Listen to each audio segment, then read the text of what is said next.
answering questions and breaking down complicated topics by sharing stories from parents and professionals in the field. Hello, everyone. This is Early Intervention Matters podcast. It's a platform where we have conversations relating to children with neurodiversity, but we also look into other neurodevelopmental conditions or neurological conditions.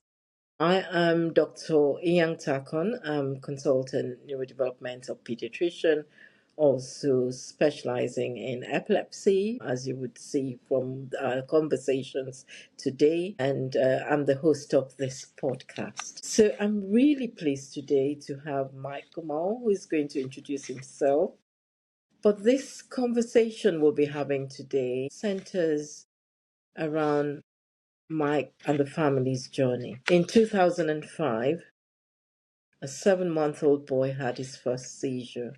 His name was Joe. What followed was years of misdiagnoses, relentless uncertainty, and eventually the kind of loss no parent should ever have to carry. But here's what I want you to know before we begin. This episode is not about grief. It's about what one father built from this journey. Mike turned the love for his son into a movement that has raised about $2 million, filled arenas with rock legends, and given hope to millions of families living with rare epilepsy. And this is Early Intervention Matters, and this is Joy's song. And we welcome Mike to the podcast. Thank you, Mike, for sharing your journey with us. Thank you so much for having me. I'm always happy to talk about my son, to be honest with you. It's a wonderful, besides all the other things that have gone on with this, it's not many folks that are given the opportunity after losing a child to still talk about that child 15 years later. So any chance I get to talk about Joe is a good day. Thank you. Thank you so much. So, Mike, do you want to tell us a bit about yourself before we talk about Joy? Sure. So I'm retired. I live here in Madison, Wisconsin. I'm retired and I live with my wife and we have 2 children. My daughter Julia is getting her master's degree in kinesiology, so I'm always very proud to talk about her. And my son Sam is 24 and he just got his music degree, so he's got to figure out how he's going to make a living as a musician. But he's got encouraging parents that are letting him chase his dream as well. So I am retired. I worked at IBM for many years, and it actually took me to London several times. The IBM office is in South Bank in London, where you guys are. And I did that for a career, didn't have really anything to do with music. But so all 3 of our kids, Julia, Sam, and then Joe, were all adopted from Guatemala. So my wife and I decided to build our family through adoption. And about 4 or 5 months after he was home, Joe had his first seizure sitting on his grandpa's lap down in Chicago. And that started our journey. And it got me thinking, I was still working at the time, but when the time came, it should be a good opportunity for us to do something to help other people that are starting on this journey. And since his passing, now it's become even more of a mission to try to make sure that if we can stop other families from going through some of the same things we did, then it's worthwhile. Thank you so much. Thank you. And just taking you back to the beginning after Joey had his first seizure, what did those early days look like for you and the family? How often was he having the seizures? Yeah. So first, epilepsy is the great unknown, especially if you've never dealt with it. But even for those of you like yourself in the profession, I found that the neurologists that I connected best with were the ones that were honest with me and said, here's what we know, here's what we don't know, because it doesn't do any good to kind of sugarcoat what you're up against, especially when it turns out to be a severe diagnosis like Joe's Dravet was. For us, at first, it wasn't a lot of concern because we were told, oh, kids have, febrile seizures, most kids grow out of it. It's not, they certainly, when Joe had his first seizure, they did a spinal tap and everything to make sure that there was nothing underlying. But then we were just kind of told, we'll get him on phenobarbital or whatever it is. And, And it became pretty clear that that wasn't going to be the case, that phenobarbital wasn't working. And over time, his seizures got more frequent and more severe. At first, they were, some shaking. I remember talking to the neurologist and saying, Joe's manifested himself like he was trying to start a motorbike. It was his hands kind of going like this a lot, and he would, shake as well. But for those first 6, 7 months, it was trying to not worry about it and waiting for him to outgrow it, like we were told might be the case. So certainly we were worried and we were scared, but we had reason to believe that this wouldn't be a part of Joe's life going forward. And we tried to take it that way. Plus, at that point, his brother and sister were, 7 years old and 5 years old. So my wife and I, we had our hands full all the way around, just in general. Wow. And so navigating that period of uncertainty without having a diagnosis must have been difficult. It was very difficult because for the folks that are listening that don't know, with epilepsy treatments and medication, it's not a matter of, oh, this isn't working, and you just stop it one day and start the other one the next day, right? You have to get up to the efficacy levels that it needs to be, and you have to wean off those types of things. And unfortunately, while that is going on, the seizures are still occurring. Yes. Right. So you really feel hopeless and helpless. Your job as a parent is to protect this little one. That's the gift you've been given, and that's what you want to do. And something like this makes you feel, really helpless. And we found out after the fact, Joe had been misdiagnosed, and I'm sure we'll talk about that some of the medications doctors had been trying were the exact opposite of what he should have been having. So unfortunately, some of those medications probably made his seizures worse than they needed to be. So a lot of uncertainty, and then you're trying to keep life as normal as you can for the other kids. So it's a lot of fear and a lot of uncertainty and a lot of juggling. Absolutely. And I think this is one of the unspoken battles or challenges when families have to support their child with epilepsy. It's a completely unpredictable event. You can have a day where you're having seizures back to back, and you could have some days when you don't have as much seizures. But it's like you said, it's that uncertainty, that unpredictability where, anything can happen at any time and your child needs you all the time. It can be quite difficult. Well, and especially when you're trying to create whatever the sense of normalcy is for your entire family, right? Family. For the other children as well. You want to be able to plan things. You want to not have every time you leave your house to have it be like a combat battle with the go bag and the diastat and all the things that you need to have. But that's the reality of it. So it's not just the uncertainty in the moment, it's the uncertainty and the inability to do, what some people would call regular daily things. Yes, and so it's a lot of that stuff. It is. And I think as a clinician who has looked after children with epilepsy for almost 3 decades, I always have so much respect for the families because I know it's not easy at all. Any day could be an emergency day. You could be in the hospital completely unplanned. I remember it. There was a day when we were about to head over to my parents for Thanksgiving, big holiday here in the States, and we were about to head over. Literally, Joe was in his coat waiting by the door, and he had a seizure, but it was a seizure that wouldn't stop, which is also part of it as well. Most of them resolve themselves. So literally, means an ambulance call and an ambulance ride. And instead of spending Thanksgiving at Grandma and Grandpa's, we spent the next 3 days in the PICU. And his timing was always immaculate. He could always pick the absolute worst time to do it, which I think is that's how a child likes to get back at mom and dad. And I say that with a smile on my face. But yes, it no matter what you have planned, you always know in the back of your head, we've got to be ready for it all to go sideways. Thank you so much for sharing that. And we do appreciate all that you did during that time.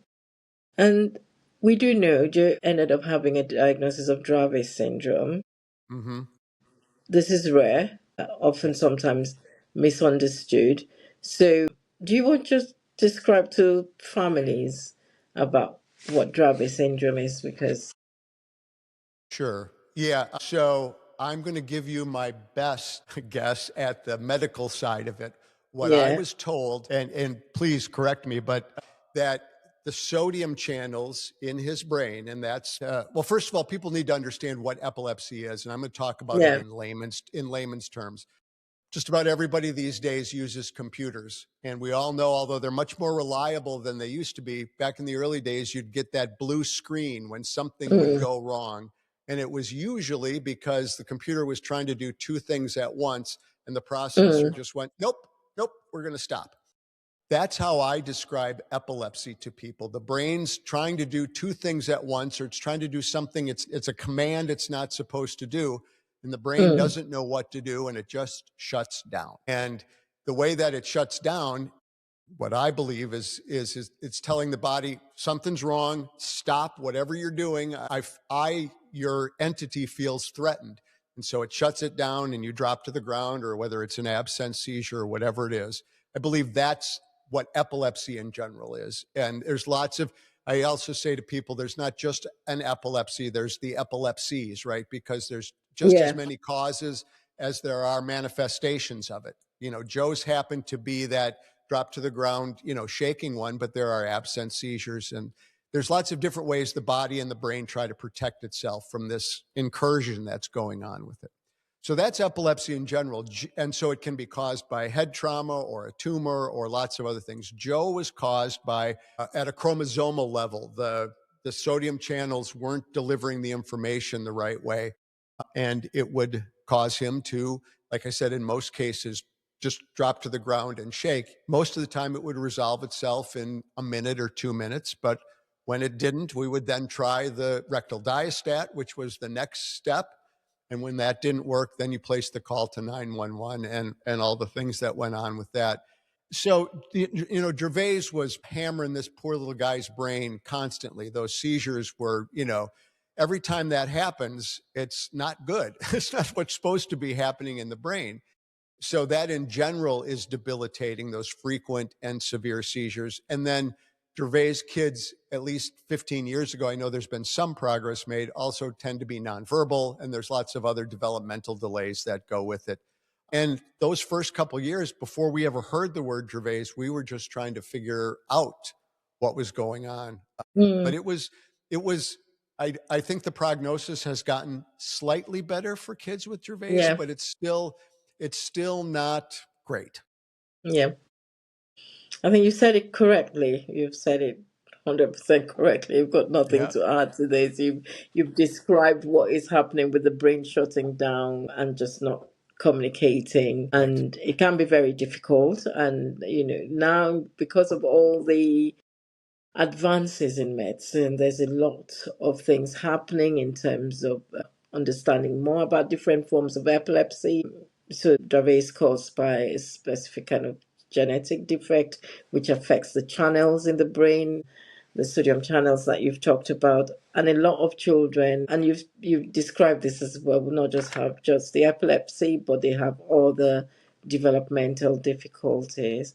And I could see that Joy was nonverbal. But you said he communicated his joy through music, He did. singing and dancing in his own unique way. Do you want to tell us more Abs- about that? Absolutely. He, like many kids, 2 and 3 years old, was like Elmo and the Teletubbies and all of those kids' programs. And music is a big part of those. And it was obvious when those moments would happen in those shows, the singing, Joe would light up and he would walk around. And if there were a bunch of people around, he would make sure that everybody stood up to dance when the music came Mm, on. And I would give anything to have a camera now to see 7, 8 adults all standing, bopping up and down to the Teletubbies song. But, you know, Joe was very persuasive in his beautiful, cute face. You couldn't say no to him. And he would come around. And so while he couldn't speak, his word for dancing was D. So he would walk around to everybody and grab your finger and say, D, D, D. And they would have to get up and dance. And he wasn't happy until everybody was up dancing. wow. So music was his connection to the outside world. And then when he was after a seizure and he was post-ictal, we would put on those Baby Einstein videos, which were all Mm, music because those were all soothing as well. So music was a huge part of his connection with the world and a huge part of how he interacted with his world. That's amazing. Yeah. That is amazing. To find that language that he connected with people and found joy and connectedness, that is just amazing.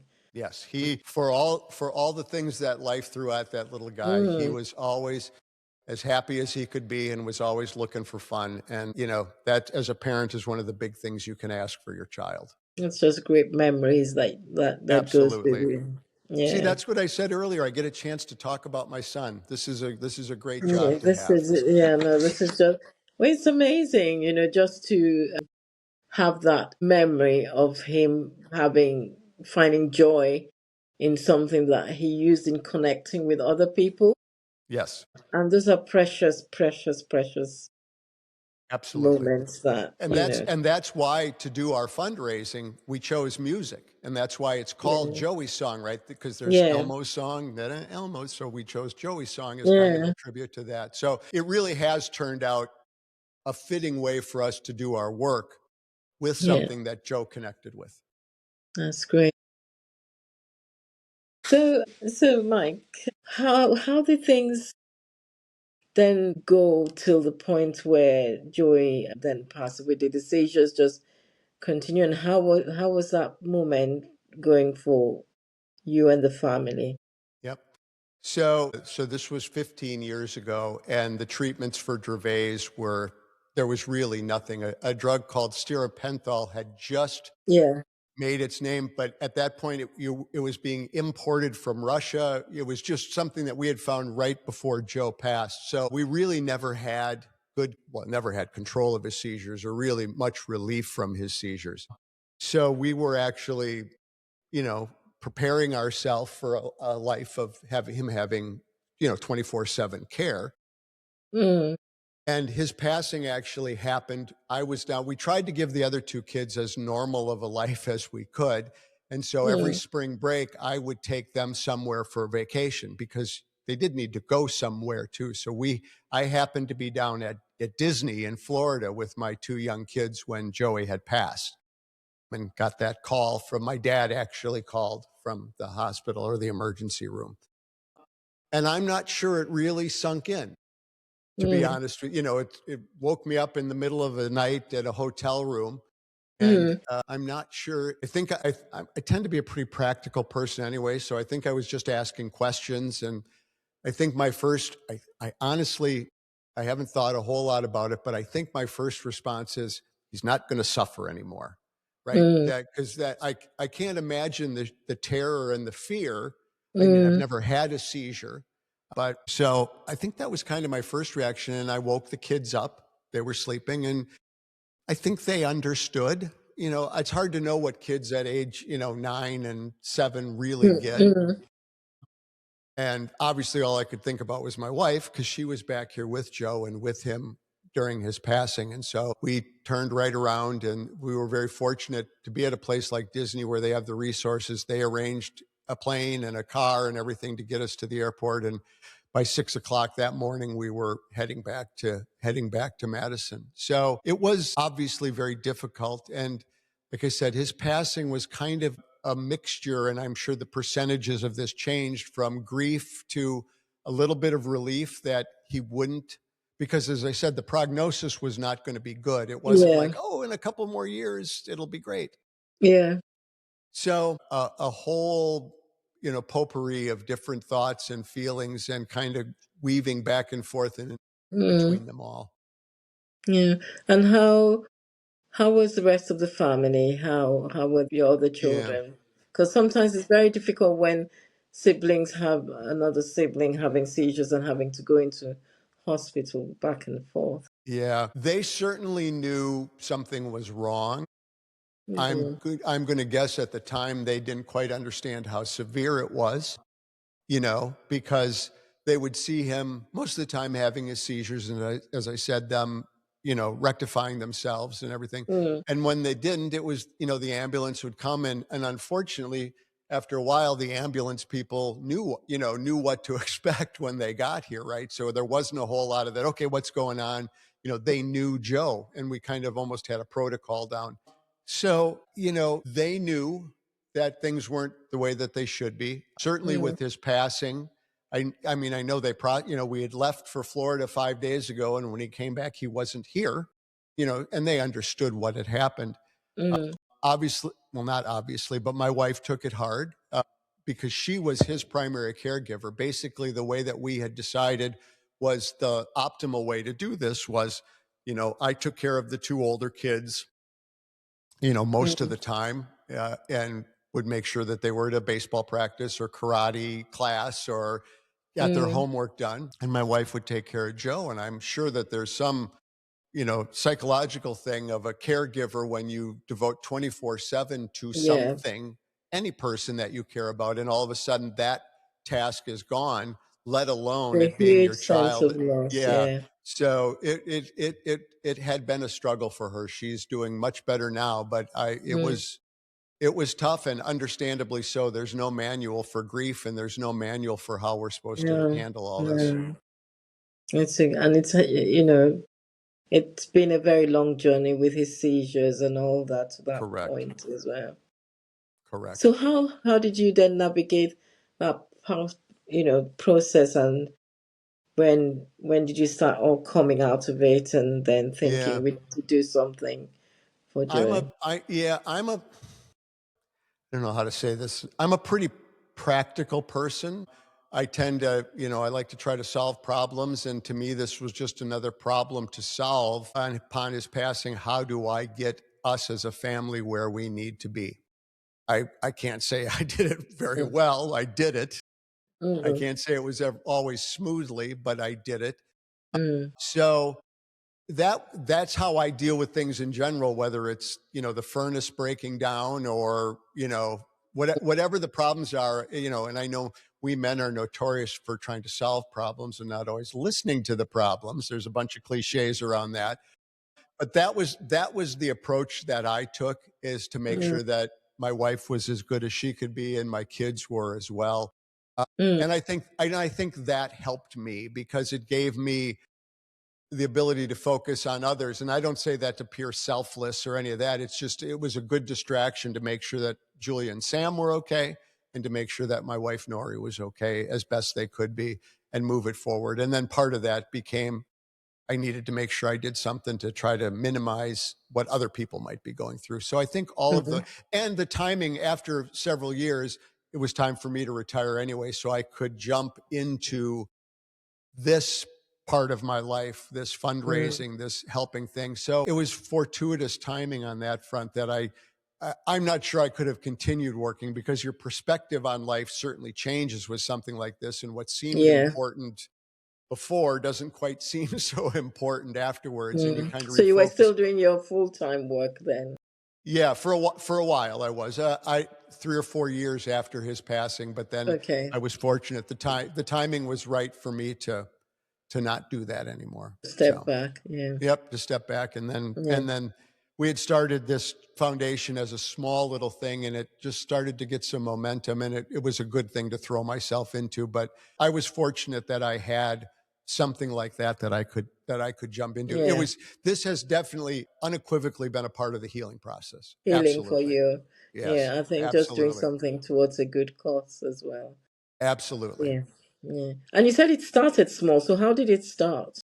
So, oh man, now we're going to shift a little bit here to the entertainment business real quick. So, originally, my idea was to put out music CDs, recorded music. I had some friends back in my college days. I worked in the music business. I did not go on to do that as a career, but I had some friends that were notable musicians. And my idea was, so this is back in 2010, back when people still bought CDs. Now everybody streams their music.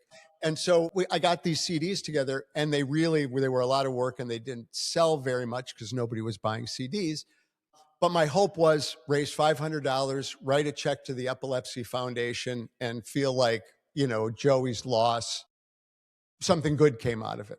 Well, it started to get a better response. People weren't necessarily buying the CDs, but they liked what we were doing, and we started holding these events, and more people started coming to the shows, and more people of note. I mean, we've got people that are in the Rock and Roll Hall of Fame and our Grammy winners that every year come to Madison, and they don't get paid a penny. So all these artists, if you go to our website, Go-Go's and Bangles and Goo Goo Dolls and Cheap Trick and all Tears for Fears, all these bands, none of them take a penny to come to play for our event. So that's kind of one of the things that told me we were on the right track, that we were starting to, that it was also resonating with the performers. And that, so a lot of serendipity, to be really honest with you. I'd like to say it was some master plan, but it was just taking what the universe threw at me. Yeah.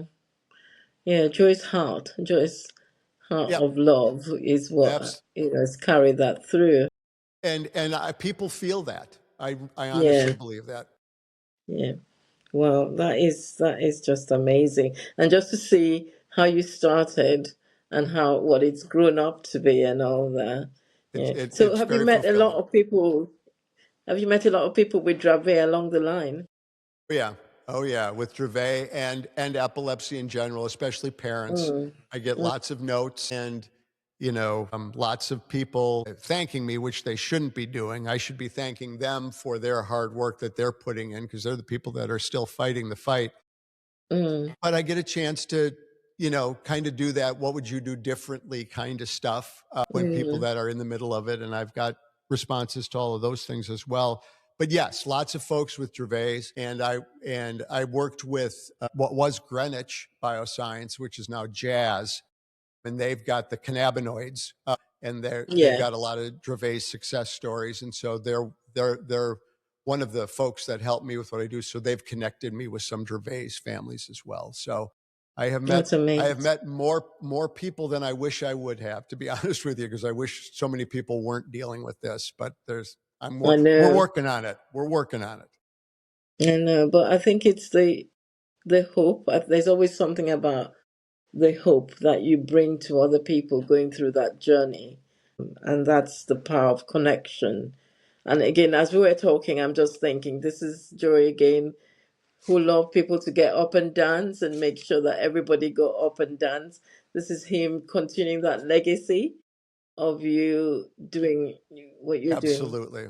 Absolutely. He's still manifesting, even if it's virtually pulling people's fingers and telling him to get up and D. That's exactly what he's doing. That's amazing. And what do you think about music as being a connector that brings people together around, even for a course like this? What do you think?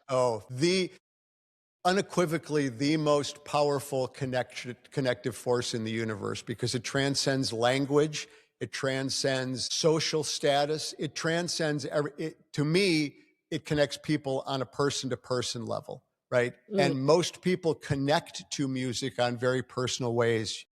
Your first dance, your first kiss, your wedding song, the song you listen to when you're sad.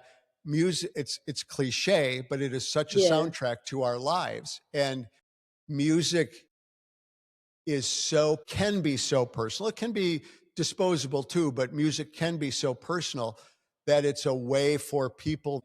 If it then creates that connective tissue around an issue, it's even better, right? Because then one of the things I found with fundraising, especially for medical issues, is it can be sad, right? You can, and you do want people to know the bad thing you're trying to get rid of.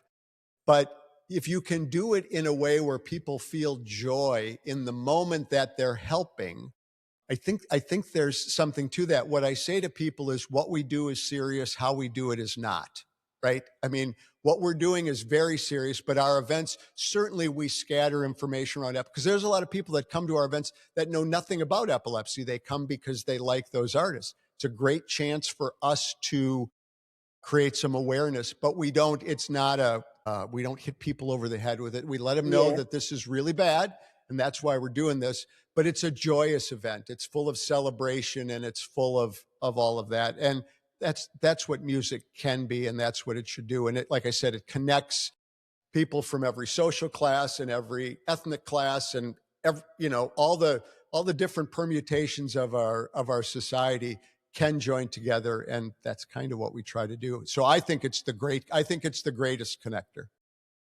It is. It is. Like you said, it does. It transcends language, transcends so many things. You just need to hear the rhythm and you flow. And That's right. Well, it's funny with the language. So my wife is Puerto Rican by birth, and my kids were Guatemalan. They all came from Guatemala. And my daughter is very much into Latin, loves Bad Bunny. I mean, beyond loves. I can't even tell you how much. And it gets played here. I don't understand a word. I don't speak any Spanish, but the whole house is going. And that's part of it, right? And yes, that shows that even a 65-year-old guy like me, white guy in Wisconsin, can like Bad Bunny when I don't understand a word of it. what is That saying? right there is the power of music. That's the Yeah, power it of music is. right there. But Joy showed that even when he was Absolutely. non-verbal, even when he was non-verbal, he got people up to dance, and he went around, made sure everybody got in. And I think it's just a beautiful story that is just Joy's through legacy of Absolutely. loving music and wanting people to connect with him. That's Yep. just Agree. continuing, and I, he's I just agree. bringing that help around. Yes. So there are lots of people worldwide living with epilepsy, and there's so many people going through this process of uncertainty. Child maybe not having a diagnosis yet, or receiving a catastrophic diagnosis where they know, there's no treatment. This is definitely not something that's going to be cured, and they're just, when the shutters come down after you've been told this is the journey.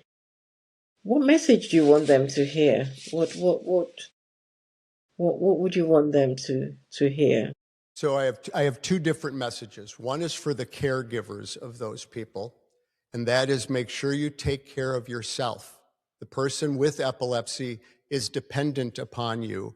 So self-care is really important. That tends to be what caregivers sacrifice. They don't eat right, they don't sleep, they don't find the things to create a sense of normal in their life. And I think that's the most important thing, because you're of no good to that person that you're taking care of if you're not at the top of your game, because this is an insidious disease, and it's got so many unknowns and unpredictable to it that you, as the caregiver, and I'm basically speaking to parents here, but they don't have to be at the top of your game. So find the ways to make sure you can take care of yourself. To the person getting the diagnosis, and again, obviously, if it's a child, they don't understand, but to those receiving a diagnosis, demand honesty and straightforwardness from your neurologist and your doctor. We were lucky, one of the first neurologists that helped us, he wasn't our regular one. He happened to be on the night shift one night when Joe was in the ICU. And he said, the brain right now is like the bottom of the ocean. We know so little about it. He goes, well, here's what we try to do as a neurologist. And it was much more literate than what I'm about to say, but he basically said, we throw what we can at it. We try to do our best to figure out what's working and what's behind it. But because there's so many causes, et cetera, et cetera, that was actually very comforting to me, because if you are struggling and it's not, you're on your fourth, I mean, Joe was on 8 or 9 meds over his life, you're on your fourth med and it's like, why isn't this working? What's wrong? Right. And to understand the true complexity of it and the true unknown nature of it, at least for me, and I mentioned earlier that I'm a practical guy, that was very helpful, right? So those are the two things I would want people to understand if they just got a bad diagnosis for themselves or for a loved one, is take care of yourself. Well, either way, if you've got the diagnosis, please take care of yourself, but take care of yourself if you're a caregiver, and demand honesty and clarity from your medical team. Absolutely. And I think this message goes to clinicians as well. Just thinking about how we deliver these messages and what the family is looking at, looking for those answers from us. Yes. I think honesty, being honest, is what is a big one. And do you have, what would you say to, what would you wish that the clinicians who were looking after during those early stages, is there a way that you would have things would have made that journey better for you from the beginning? Is there, when you look back? Yeah. Well, so I'll try to do this real quick. The reason he was misdiagnosed was because of his adoptive status. I guess part of the panel screening that newborns get here in the US, a marker or whatever, I don't know this for a fact, this is what I was told, for Dravet may have been caught earlier. And our first neurologist didn't, it must have assumed that he had this screening and didn't. And so I guess I would say never, to the clinicians, never make any assumption. I mean, if there's 100 points on the checklist, even if you're sure that the first 23 don't apply, do the first 23 anyway, because it can make a difference in a family and in a life and in getting something treated earlier. But otherwise, we were pretty lucky. Like I said, we were blessed with a series of doctors. We live here in Madison, Wisconsin, and there's a huge university hospital here, and they have a great epilepsy center. There's another one in Milwaukee. So there's a lot of resources around us. So everybody did their best. And Dravet's is just a really tricky one. And again, 15 years ago, there weren't even the options that there are today. And right now, the options today aren't super great. They're better, but they're not super great.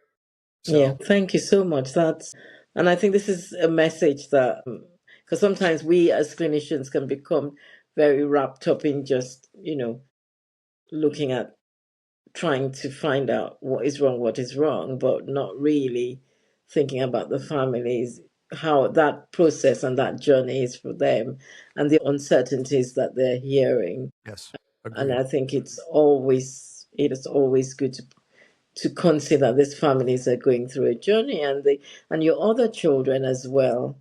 Yep. They're going through that journey with you as a family, because with Joy being in and out of hospital, them not knowing what is going on, and why it's also good to involve them in conversations. So, because it must have been quite anxiety filled for them, not knowing what's happening day to day.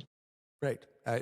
Yes, for the entire family. And, as a clinician, you've seen this many times. We haven't. This is our first time, right? And again, explaining it in big animal pictures, right? And taking it down to layman's terms and really explaining that's probably, now that we've gone this far down, that's probably the one thing I would ask all the clinicians is learn how to speak like a layman, right?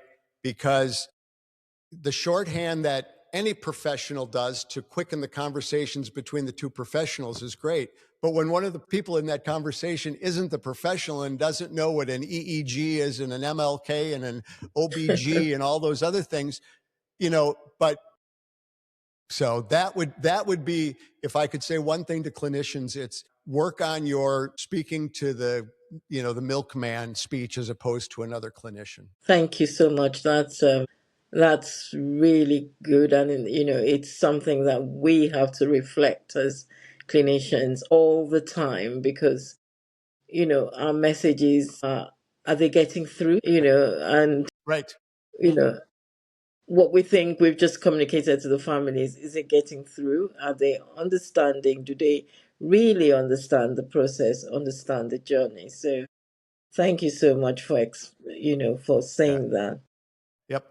Joy's song has raised a lot of money for research, and I'm sure the Epilepsy Foundations are thankful for what you're doing, because it's not easy raising that money, and the commitment from the people who are coming to support it.